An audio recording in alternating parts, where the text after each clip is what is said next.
Sean, welcome to the Lewis and Kyle show. Thank you for being here. Thanks for having me.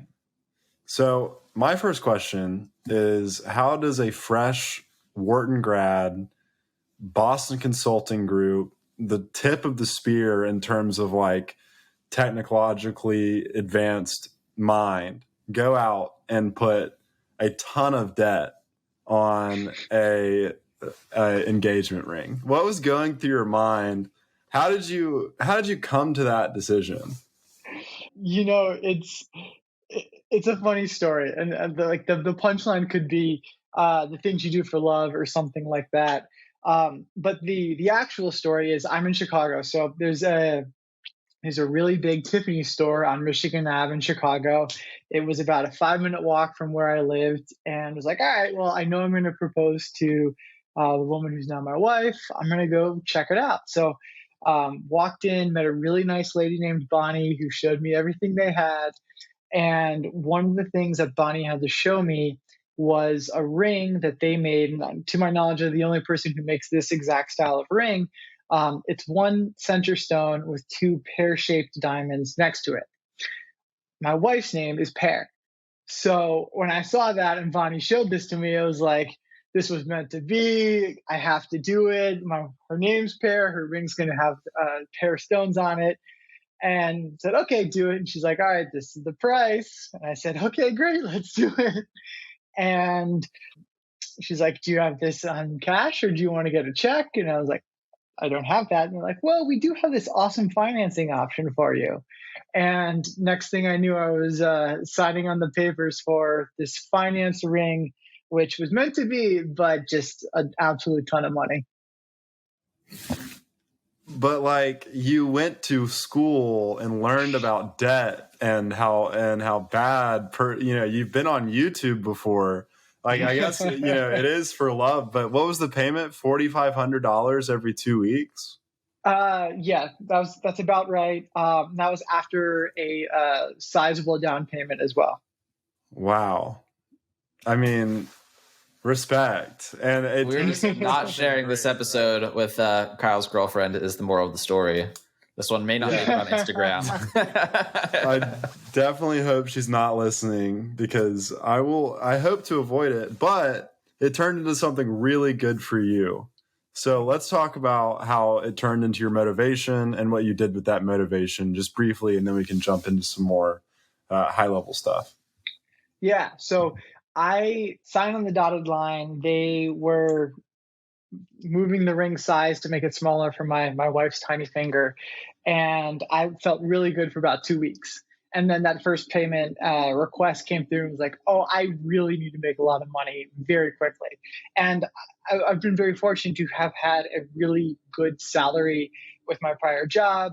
Had left that prior job and now working at a startup, was high on equity, low on cash.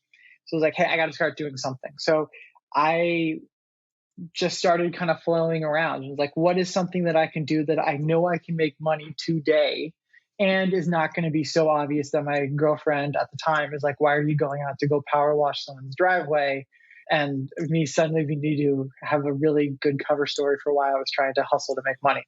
So for me, that was Upwork, because I knew I could get started today. I knew I could make money today. And I knew I could do it at night when my girlfriend was sleeping or when she was at work. So that's what I did. I went on Upwork, figured out a strategy to start getting projects. My first one was proofreading an email. And it just kind of expanded out from there, where I went from literally proofreading an email to a year later having paid off the ring, my independent consulting business that was extremely profitable and remains to this day. So let's dive into, there's so many different pieces of the story we can address. Let's start fast forwarding today a little bit. What are the main services that you're providing to a company, right? I say I'm a consultant and I'm doing data and analytics consulting, and more or less, a lot of the times I'm actually just more of a software engineer that's just on a contract basis. What are you doing for companies most often, or categories of things? Yeah. So my work really fits across 3 different pillars. Pillar number 1, which is 40-50% of the work, is for private equity firm almost exclusively after they've acquired a company. Private equity firm buys a company, they want to sell it in a couple of years for more money. There's a lot of changes they want to make to the company to be able to do that, be able to sell it for more. They'll have they call it a value creation team that's working to create value in the company and make it worth more money. They'll typically bring me on to help lead one aspect of that value creation. It could depend on what the company is, what they're trying to do, what the strategy is for that company. But I'll be doing something involved with leading value creation for the private equity firm. So that's number one. Number two, this is what I'm doing now, working for like a Fortune 500 company that has some need for a strategy to do something. They think there's an opportunity that could be bigger than what it is today, and they want to figure out how they actually do that. So they'll bring me on for that. That's call it 30, 40% of my work. The last bit is for startups. It's typically something in the like Series C range. And it's typically board mandated work where the investors and board are getting a little hazy on whether or not the mission still makes sense. The product market fit is there. So they'll bring me in very similarly to, say, the private equity work to say, does this actually make sense what we're doing? Is there a better way? Should we even be trying to fix this company or cut our losses? So those are really kind of the three different pillars of work that I do. Vast majority of it is either private equity or Fortune 500. So are you still doing any of the Upwork, like odd jobs here or there, or have you moved fully from like Upwork to, I think it's called Catalant, or maybe there's another consulting platform that you work off of? And what percentage of your revenue comes from those like consulting platforms? Yeah. So I'm no longer on Upwork, no longer doing the odd jobs in the email. I think Upwork is great for a lot of reasons. I think if you succeed in Upwork, do it 6 months or so, and then you move up to those higher level platforms. You mentioned one of them, which is Catalant. That's my favorite. And that's where I've historically found a lot of my work. But in terms of what that looks like today, somewhere in the neighborhood of like 60 to 70% of my work is coming from Catalant or platforms like Catalant, mostly Catalant. The rest of it is people who are independently reaching out to me directly, asking for help with one particular thing or another. What was that jump like for you in terms of, did you just reach a ceiling on Upwork, or you started finding, like, what kind of motivated, you're like, okay, I need to switch. I need to do something bigger. I need to do something better. Or like, I can do something bigger and better. It's a great question because it was a recognition of where I was at and where consulting could be. So I was doing those odd projects. They were lasting no more than a week. And it was very task focused, like build me an Excel model, build me a PowerPoint, build me something that I could do very quickly and then just kind of move on to the next. However, I had consulting experience. I knew consulting projects are not just those little task-based things. They're 6, 12, 16-week long engagements with a discrete beginning, middle, and end, lots of different deliverables, lots of different questions that are trying to be answered. So I knew there had to be something more from what I was doing. And it was actually funny. Mark Cuban is an investor in Catalant. He came to Wharton when I was at school there. He went out drinking in the bars with us after he gave a speech in one of the classrooms, and he mentioned the platform. So I heard about it years ago when I was at school from Mark Cuban, and I was I'm doing my Upwork stuff, and it just popped in my head. I was I should go check out this Catalant thing and see if that can be the more that's more consulting focused rather than just say task focused like Upwork was. That's crazy background story. Kyle, what are you going to say? So I watched your video about how to make $250 today on Upwork, which I love, by the way. I think that you're a very good teacher, and I want to get into why teaching is your favorite thing to do. But what skills do you think a layman should pick up in order to be able to pick up these odd jobs that take a week or a day on Upwork in order to be able to capitalize on that $250 a day thing? Yeah. So I think what's great about Upwork is just about every single skill that you could have, there's somebody who's looking to hire that. Like if you know Excel, there's somebody who's looking to hire you for it. If you know a design, there's someone looking to hire you that. If you know how to Google things, there's someone who's looking to hire someone to do research and virtual assistant work. There's going to be a job that's a good fit for you. I think the skill that people need is almost needing to get out of their own way. What I mean by that is I've seen a lot of people kind of push back on my Upwork thing, and they're like, you know what, like I think I'm too good to do that kind of project. That works beneath me. I'm not going to do something like that. Like I graduated from the #1 business school in the world. Like I joined Upwork, and the first thing I did was proofread someone's email. Like you need to have the belief of like you're not too good to be doing something, because honestly, that's how you break out on Upwork. Is you take those smaller projects that might not seem super duper interesting, but you do a couple of those, you build up some 5-star reviews, and then suddenly you're a candidate for those $200 an hour type projects. So kind of getting out of your own way and being willing to kind of take on those jobs is really the key to breaking out and getting to those higher level projects. And then once you're ready, go ahead. I was going to say, is it a problem where it affects like your average rate if you take on those small jobs just to accumulate ratings? Because I've had some people push back on that, and I don't know if that's valid or not. But like, if you're trying to get, let's say, primarily, let's say $100 an hour, like high level work, like at your main skill, but you just want to like beef up your profile, and you're like, yeah, I'll proofread your email for $10. I don't care that it takes an hour. I just the 5-star review is worth an hour to me, so I don't care. But like then it shows, okay, well, I've earned $1,000 across 20 projects. It's like, this person's going to expect to pay me $50 for my actual expertise. Yeah, it's a great question. It's not an issue that I've run into, or I ran into. The reason why is because your review scores are universal. So you don't have like a 5-star review score for your small projects and then like no reviews for a bigger project. Like you're a 5-star candidate across the board, no matter what. So that's one. Number two is Upwork actually does have functionality for you. Once you get those high reviews, you can hide the amount of money that you've made on a particular project. So if you do a couple small projects, you make $10, you get your 5-star reviews, you have the ability to hide that amount. So in a way, the client will never even know that you were back in the day doing projects for a really low dollar amount figure. That's good to know that that's an unfounded fear. Yeah.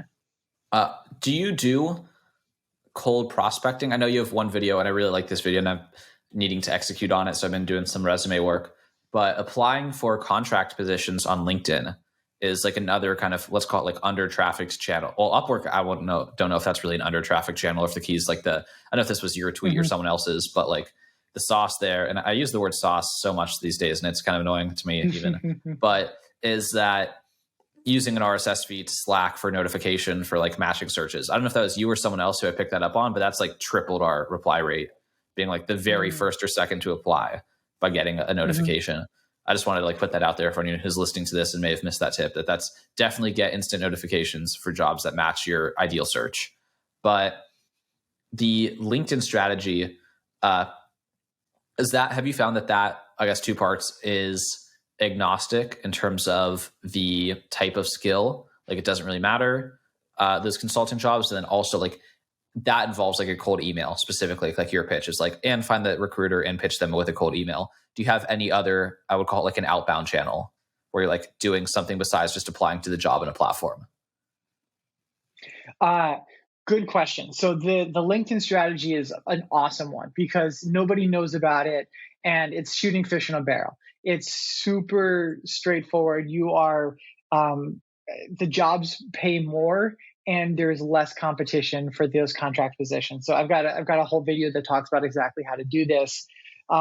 Actually, it's funny. My best friend since I was in 3rd grade called me this morning telling me that he saw my video and he tried it himself and he got a contract gig on literally the first one that he did, which was kind of a cool thing because I was in the Audi dealership waiting for my car to get fixed, and got a call from my friend telling me about that story. To answer your question though, the LinkedIn is the only, I'll call it like cold outbound strategy. I've been fortunate to have a lot of my work be inbound through the platforms, and I truly do mean inbound. The reason why is on those more higher level platforms like the Catalants of the world, it is in those platforms' best interest to make sure that their clients, who are Fortune 500 companies, who are private equity firms, are really happy with the level of consultant that they're matched with. So because I've done well on those platforms and because I've gotten 5-star reviews on those platforms, say the Catalans of the world, actually will call me before a project even gets posted live on the platform to the public and say, hey, Sean, we've got something interesting. Can I get you on the phone with the client to talk to them about it? And in that point, yes, I am the first person they speak with, and I don't have to set up an RSS feed, although that is a great tip, because the platform is literally kind of doing it for me. These are the aspirations for the freelancers out there. Why have you, and maybe you have and you just don't talk about it much, but not try to like spin up your own, like more than just your own labor? Like, because that's a bottleneck on the amount of money you can make is how much Sean can work in a day. It seems like you've, to some extent solved the problem of like finding a decent volume of decent projects. Is there a reason that's not been kind of like your next step, like building a team? And it's a good question. So I've got a bench of close to 20 different freelancers hired through Upwork who work for me in very specific tasks and very specific niches. For example, I've got like a great Excel guy. So when I'm doing something that needs Excel, like he's doing it. If I need PowerPoint slides, I've got a great PowerPoint guy, like he's doing the PowerPoints. I've got a great researcher. If I need research, he's doing it. So I do have a pretty deep bench, which has enabled me to take on more projects than I would have been able to do by myself by quite a large margin. I have not taken the step of, we'll call it formalizing and hiring a full-time employee to help grow out the business from there.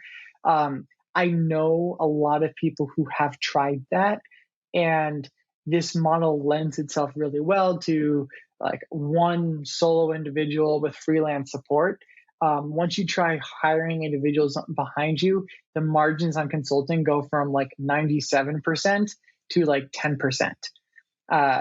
Which if your goal is to build a 20, 30, 40 person consulting firm and try to sell it, like you can stomach those low margins. If that's not your goal to build and sell a consulting firm, then you want to keep it yourself and keep those margins up as high as you possibly can. I want to ask a couple more freelance questions, then we'll go more like Twitter, YouTube, real estate broadly, if that's good with you, Kyle. And I'm thinking, I had the question right here. So we talked about kind of like ego and like, oh, I'm too good for that. What are some other mistakes you see a lot of people trying to do this like independent freelancer like model just making? Because it seems like you've been doing really well at it. Maybe mistakes even that you made early on that you've since corrected. Yeah.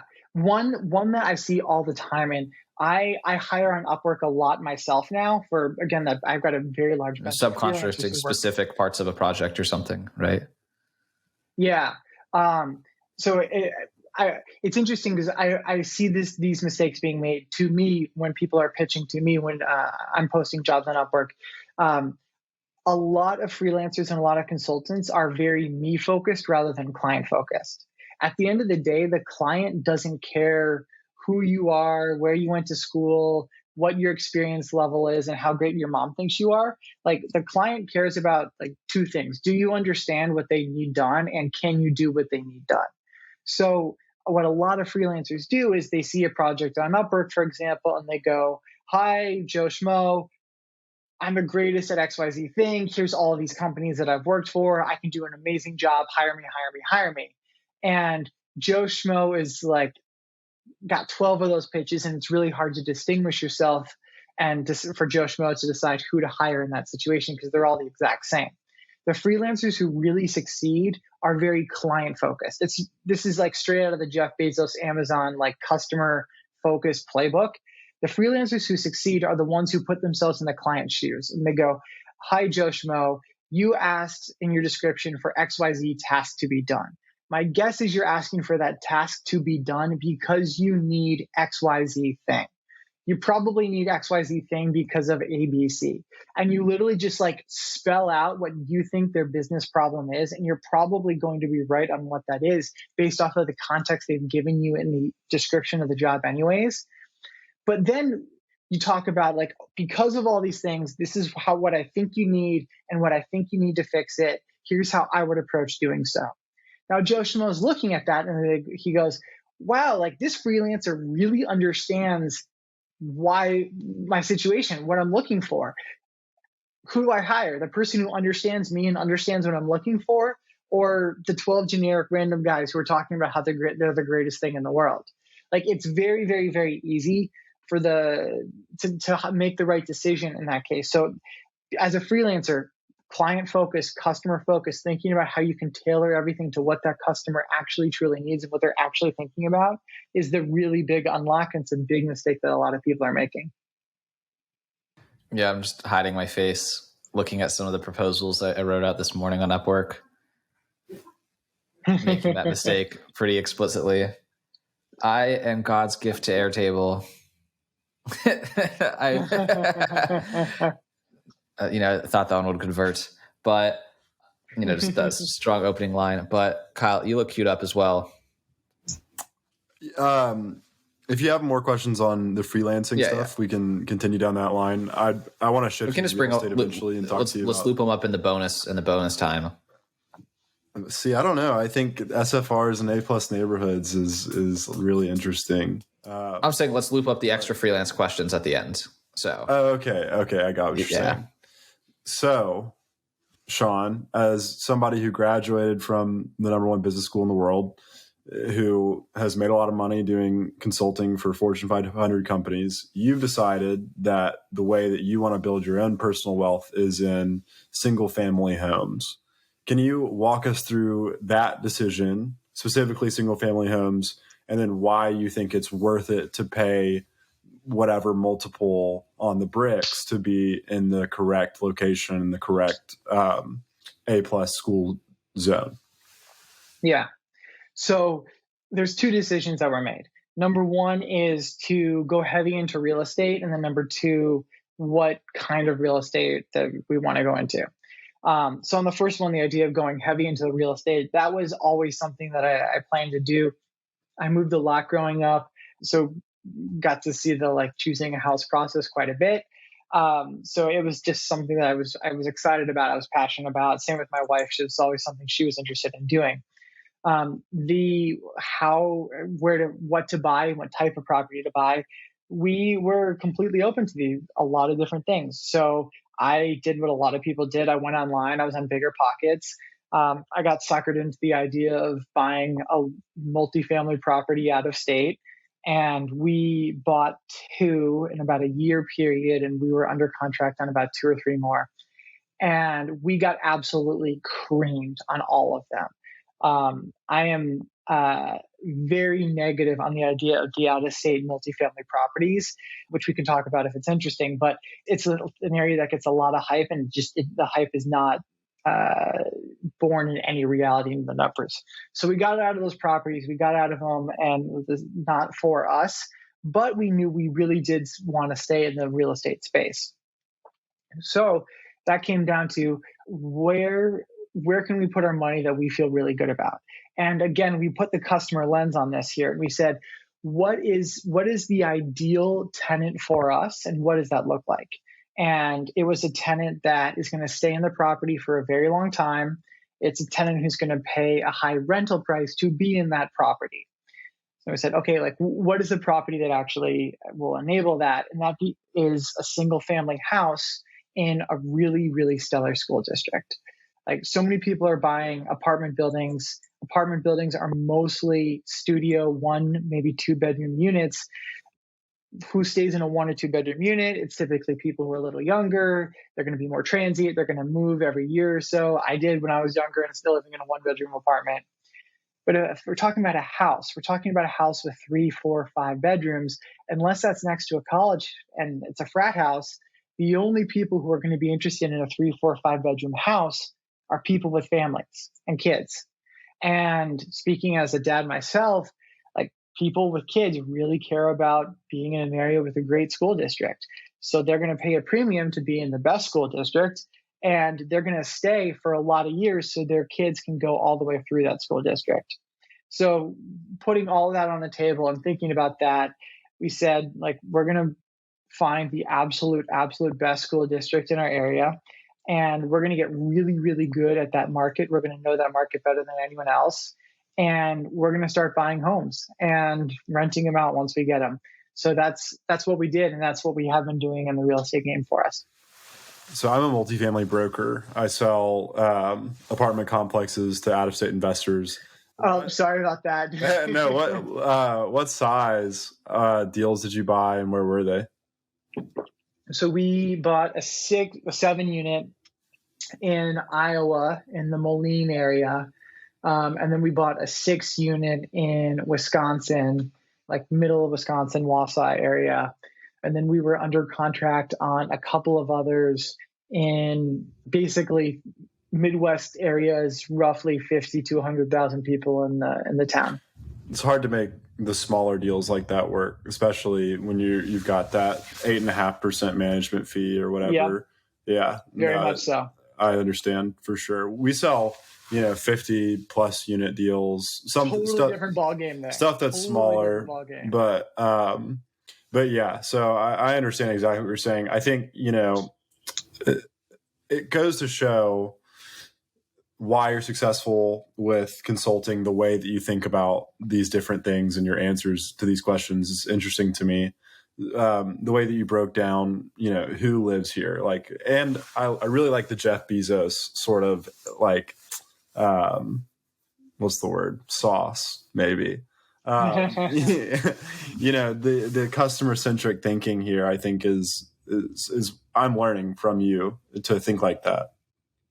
So how many of these single family homes do you have? And maybe you don't want to talk about your personal portfolio, but just general sort of deal size. How are you purchasing them? Are you purchasing them with leverage and so forth and so on? Yeah. So happy to run through all the numbers. So our average purchase price is $436 for a property. We're buying them leveraged 20% down typically. 20 to 25 is what we do. We're putting them on 20-year notes when we buy them, fixed. And because it's the school district that they're in, they rent for anywhere between 20 to 50% more than what the exact same house would rent for a mile over in the other school district. So what's great about these properties is they're true Class A properties, really, really, really, really high quality units. So maintenance is non-existent. If we do get maintenance, it's extremely nominal. Are you self-managing? So we're self-managing. Yeah. Quasi self-managing. We use a software called Hemlane, which we love, which allows us to do self-management, but they have a 24/7 maintenance team on call. So if something goes wrong, tenants go to Hemlane, and then Hemlane will find the plumber and send them out. So we don't do anything except just look at the numbers. But we can self-manage because these properties, 100% of our portfolio is on a 3-year lease. So renting them out ourselves is very easy because it's something that I only need to do once every 3 years. And do you have a step-up basis, or is it the same each year? Okay. We do. So it goes up every year. The maintenance is low. And because we're talking about, our average property rents for a touch under $3,800 a month. Wow. Because we're talking about a pretty high-end price, our tenants are software engineers and equivalent professions. Actually, one of our tenants is a landlord herself and owns a couple of properties, and she's renting so she can keep her own capital so she can go out and buy more properties for herself. Sweet. I think those are good numbers. 3,800. So is this a very specific small area, or how big of a school district is this? Because that seems like a pretty high rent to price ratio, especially for a Class A neighborhood. So did you like go out and seek this out and find it, and like you found like your nugget here, or? So it's a good question. It ended up working out really well for us because we're parents. So we had done the exact same calculus ourselves of like, what's the best place to live, and where should we be living for our kids? So we had actually independently decided like, this is the town that we wanted to live in. So we just came here and then bought a property. And what's been really interesting about this is I've been sharing this strategy more and more on Twitter. I've been hearing from a lot of people who've been DMing me who are like, hey, I live in the best high school district in Indiana. Like, this has been my strategy for the past decade and nobody knows about it. But there's a huge, huge, huge population of people who want to rent a Class A property. They want to rent a Class A home for whatever reason it might be. And there's typically isn't a lot of product available for them. So you can get it in, and these things cash flow like crazy because there's just not a lot of options. The price is quite high, and the tenants are willing to pay that price. This is a little out of my depth right now. I'm just I'm the single dude in his early. I'm the single dude in his early 20s, buying between apartments and don't know what city I want to live in yet. So we'll check back in if this is a good strategy 5 years from now, and if I'm stationary and have children. But sounds better than Bitcoin, at least in the past 2 years. 2 years. I gotta watch my numbers here. 2 years, September 2021. No, it's January 2021. I don't know where Bitcoin was January 2021. I think it was like 30s. So yeah, down 50%. So anyway, that was my quick maths. Everyone was doing quick math, so I had to join in the quick math party. But you mentioned sharing the strategy on Twitter. When did you get on Twitter? How intentional were you from the start that like this was not just like a casual thing? Unless you just managed to get to where you are casually, that would be pretty remarkable. But and what's like your growth journey been there in terms of like strategy, and is it like a cadence you have set for yourself? Yeah. So I got on Twitter, I want to say like 2 years ago, 2.5 years ago. And I was just like random guy on Twitter. Like it was nothing. I was just following people who were interesting to me. And when they would say something interesting, I would reply back and hopefully we'd have an interesting conversation. And it was like that for a long, long time. And then it slowly started to kind of grow. I wasn't being intentional about it either way. There was a period of time where people were like trying to tag smaller accounts. You see it every once in a while, and they're like, here's the like 3 smartest people who are underfollowed on Twitter, or here are like the best account under 500 followers on Twitter. And people kept on mentioning me in those things, which was super nice and very kind of people to do so. But that started kind of getting a little bit more interest and a couple more followers and so on and so forth. And then from there, I said, okay, like this is kind of fun. I'm going to start sharing some more thoughts about what we do, not in a very intentional way. I wasn't trying to grow a following or anything like that up until I would say maybe 3, 4, 5 months ago. I was like, okay, like this is kind of fun. Like, why not? So I did one thread basically on how I sell $100,000 consulting projects. And that got me like 5,000-6,000 followers in like 48 hours. It's like, wow, okay, like there's something that was interesting to this. Like, number one, hopefully this thread added a lot of value to people. But number two, people seem more interested in coming back for more and wanting to learn more. So I'm going to try to do what I can to deliver on that promise and share more content. So I started kind of scheduling some tweets and saying more. I try to engage with more people. And it's been kind of this really interesting journey where the Twitter account went from 2,000 followers maybe 6, 7, 8 months ago to like 20,000 right now. Do you have a digital product that you're selling yet? I don't, no. I think that could be huge for you.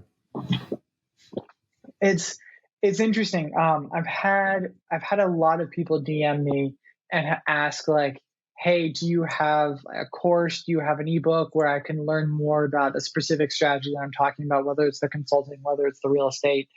And the short answer is I don't have anything for those people right now.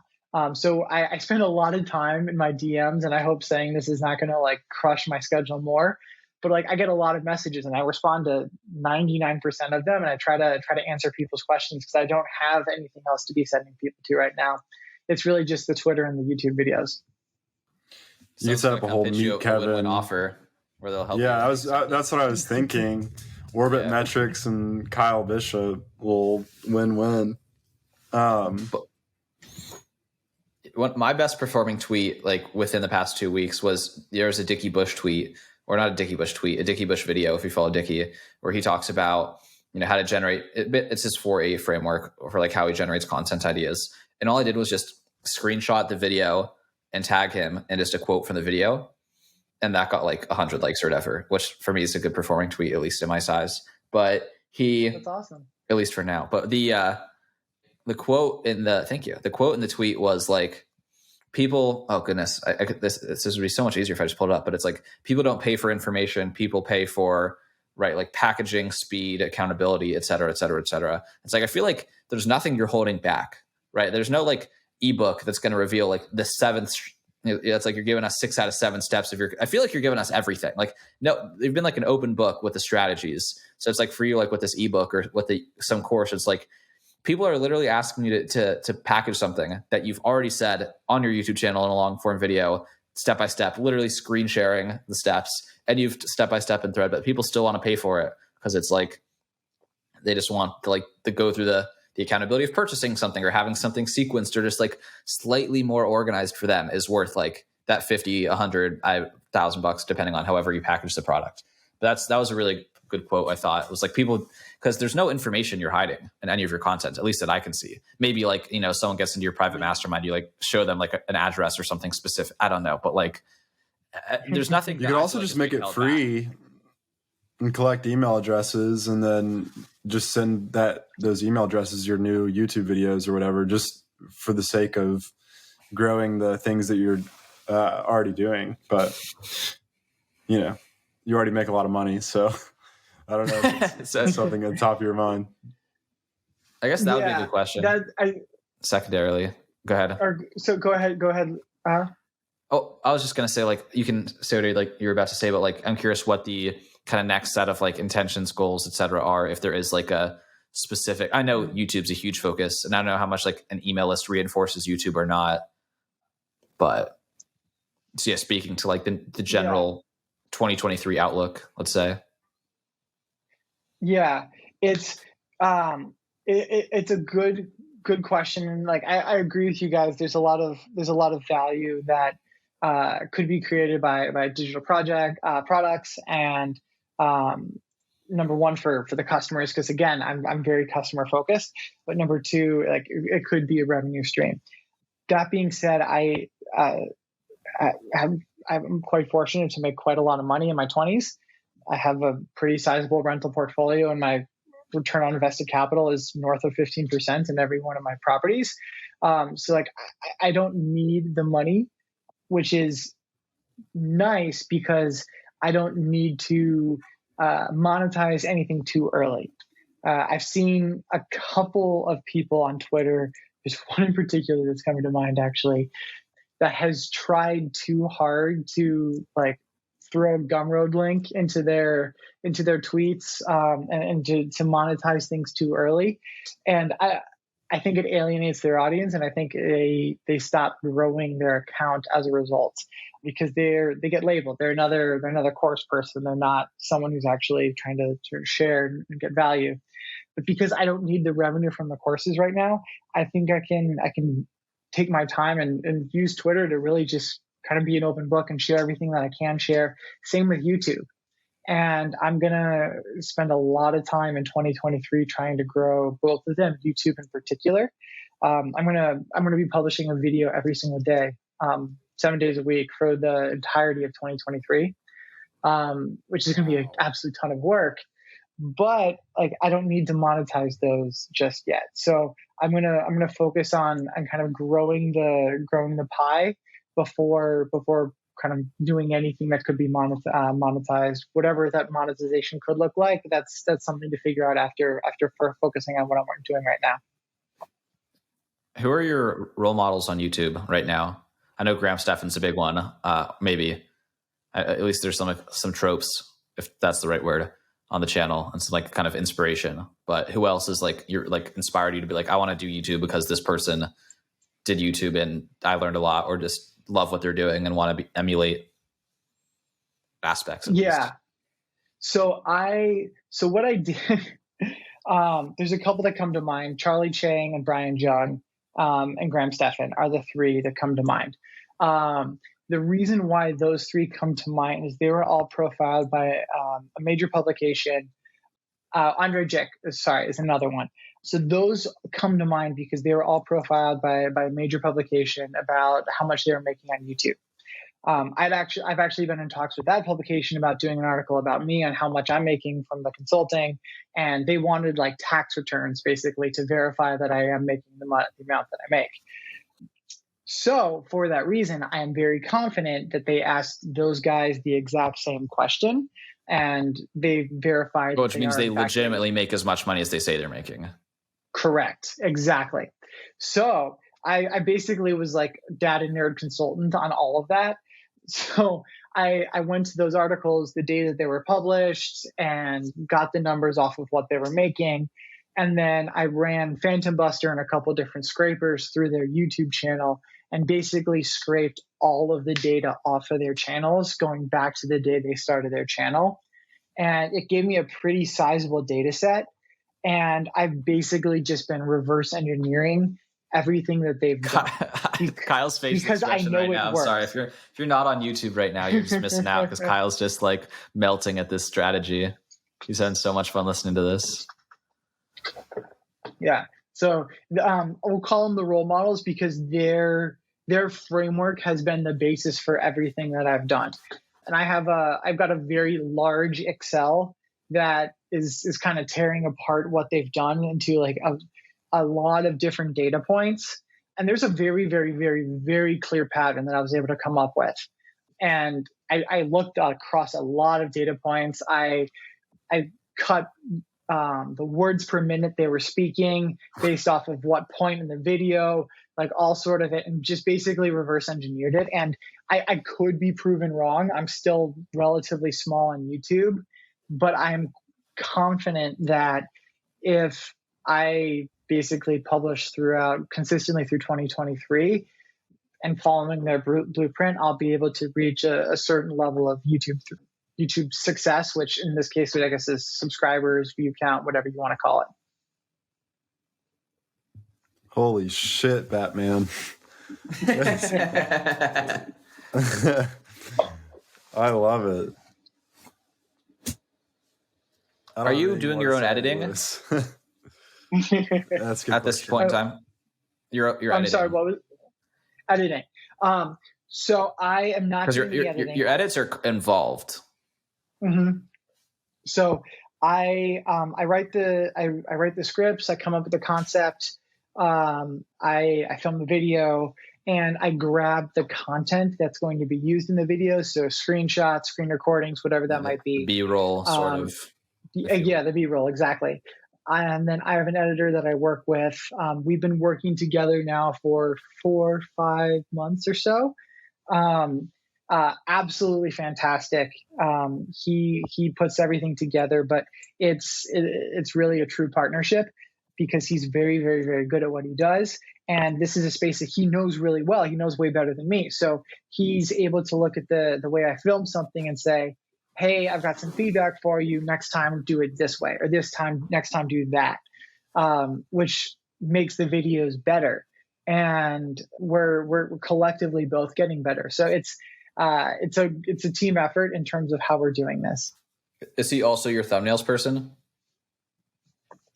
Thumbnails is kind of an interesting one. All in, I think I've had from the start 4 or 5 different people do thumbnails at different points. So it's kind of funny. I can go back through my past videos and see like he did what thumbnail at what point. He made a lot of the thumbnails that are on the channel. But like I said, I've had like 4 or 5 different people who've done them. I've made a lot myself too. And those are more recent ones. So it's kind of an interesting thing because there's been a lot of different people who've weighed in on that, but the editing has been consistently with this one individual. Do you have a goal for the number of subscribers at the end of 2023? The goal is 1 million monthly views by the end of 2023. So is that 12 million total views by the end of the year? Is that you want to have like 1 month this year with at least 1 million views? Run rate basically. So December of 2023, I want to have 1 million views. Where is it right now?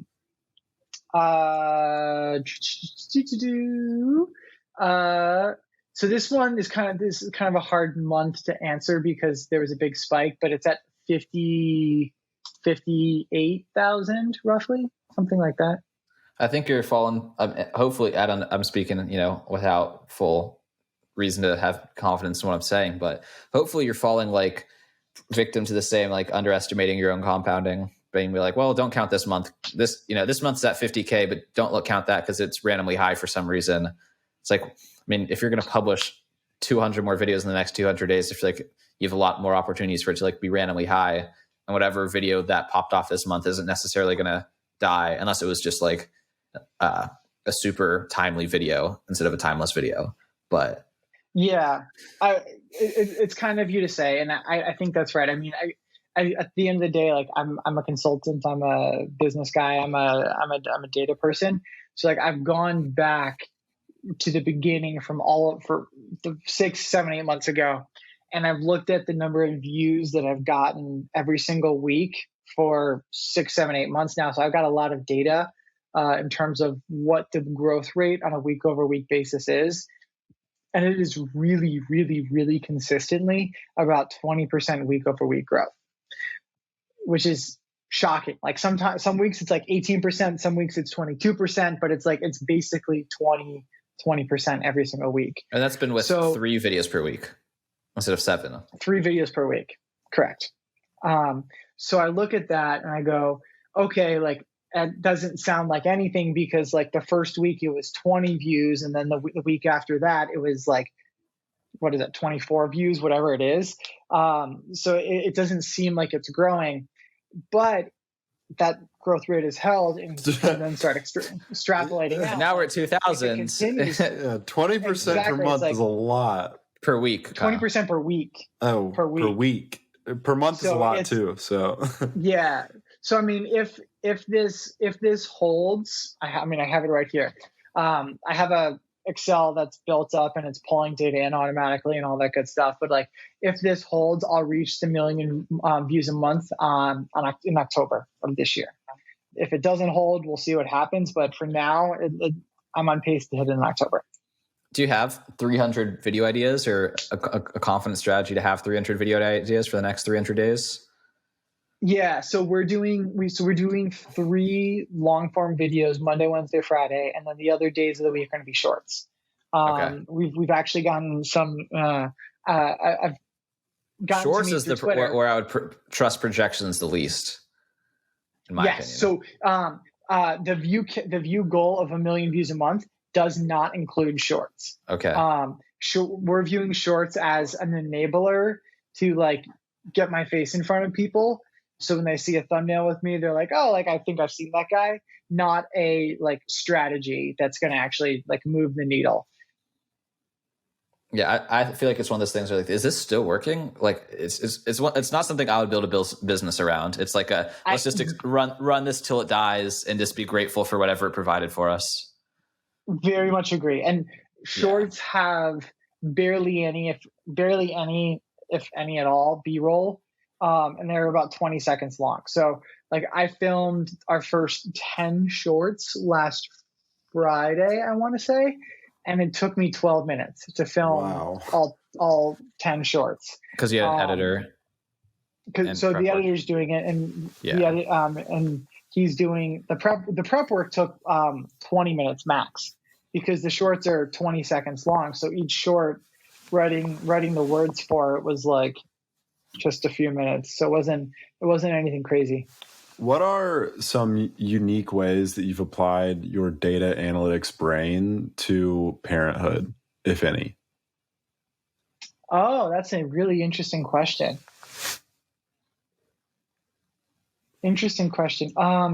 Clever. Clever.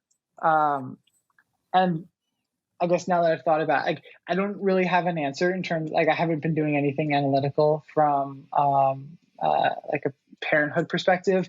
My oldest is 2.5. So we spend a lot of time together, and we do lots of things together, but nothing that's analytical, and nothing that's forced where I'm trying to force him to do anything analytical, or just letting him learn at his own pace.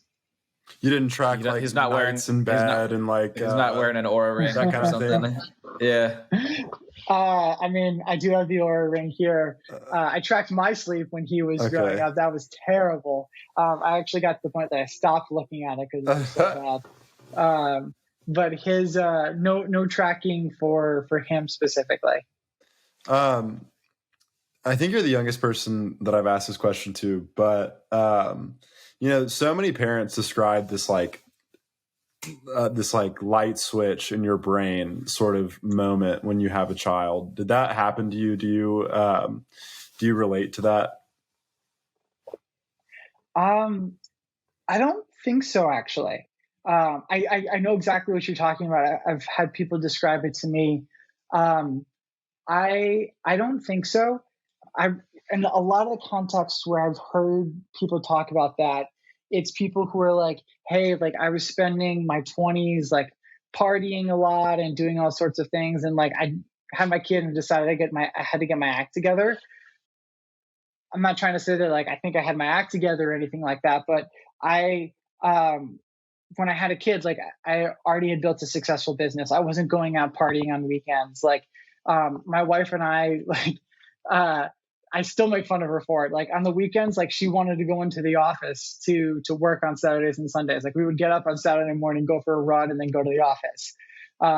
So like we weren't like we were making the most of our time, so to speak. So once we had the kid, it was like, okay, now we're going to make the most of our time as parents, rather than like I need to change myself too to be the kind of like role model, responsible person I should be around my kids. That makes a ton of sense. I feel like you don't need to be there's being humble. Then there's also being like to have the, let's call it like traditional resume background you had before this consulting resume, like the independent consult, like you have to effectively, unless you had some crazy, I don't know if you like cured cancer or something, but like the traditional path into like the business schools is like doing everything perfectly since you're like 14 or 13. Yeah. It's like the path. So I'm like, that's kind of how it goes. It's like, yeah, it's the GPAs and the test scores and the organization and the type A and just like the obsessing over things that like most people think are stupid in terms of like and not a stupid. That's not, just saying like the hoops you have to jump through to go that far and like the traditional ladder requires being a certain type of person where that answer makes sense from like the time you're effectively like 13 or 14. Something like, yeah. Something like that. But I also think there's ways around it.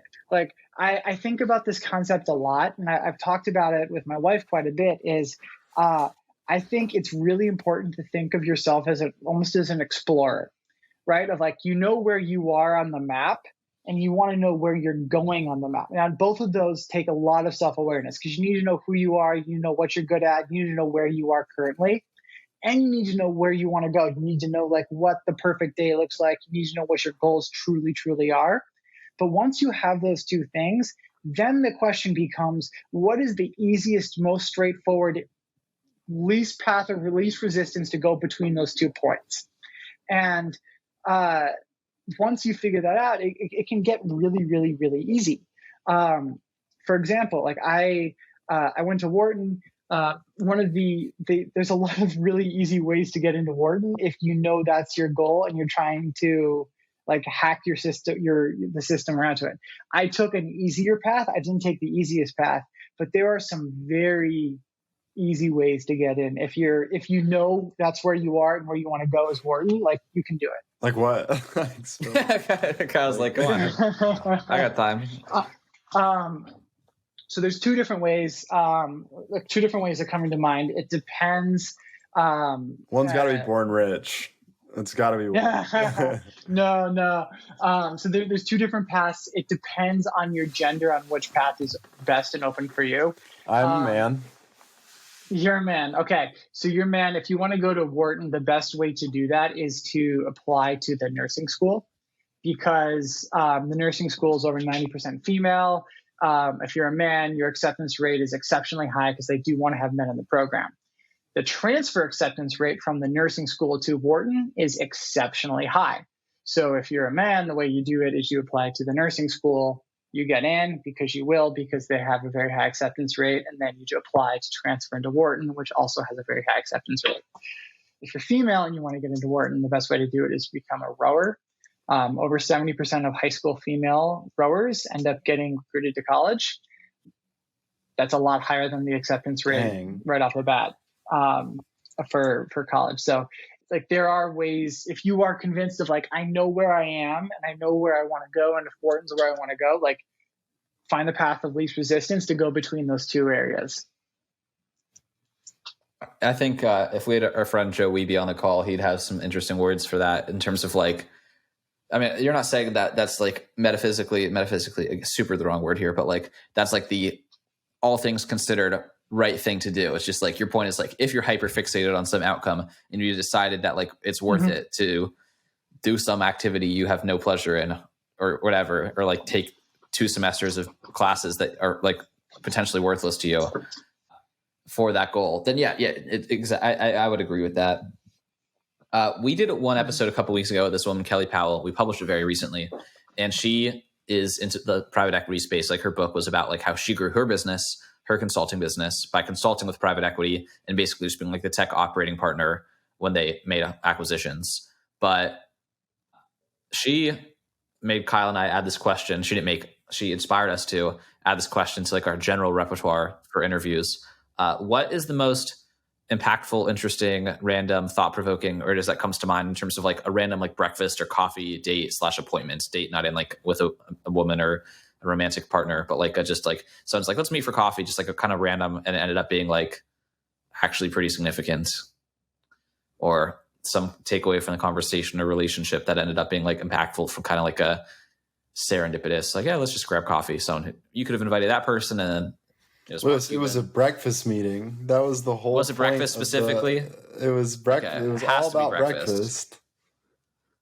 It doesn't have to be because of the frame. If the constraints of breakfast makes it easier to answer breakfast, and if it makes it more difficult to answer, then forfeit the constraints. Yeah. So one comes to mind actually. It's it was like a breakfast coffee type thing. With a classmate of mine back at Wharton.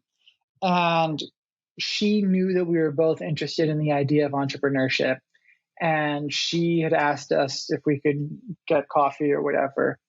And she sat down and started asking me like what I wanted to do, what funds I was targeting to raise capital from, how I was going to like prevent dilution, and basically asking me how I was going to get ready for a venture-backed lifestyle and what I was going to do to protect myself from venture capital firms, and how I was going to live with the like terrible decade of growing something and blah, blah, blah, blah, blah, venture capital. And then she asked me at the end of the conversation, like what I was thinking about doing from like a business idea perspective. I had a note on my phone, and it was an Evernote of different businesses that I had in mind. And none of them would have required any venture capital. They were all very focused on the idea of like what's something that I can start very quickly and get very profitable very quickly. It's not going to be $1 billion company. I'm not going to be on the cover of Forbes when I sell it, but it's something that's going to make me a lot of money while she's spending a decade plus struggling and dying in the venture capital world. And I remember this conversation because she thought I was an idiot. like straight up idiot for not wanting to go down this venture backed path.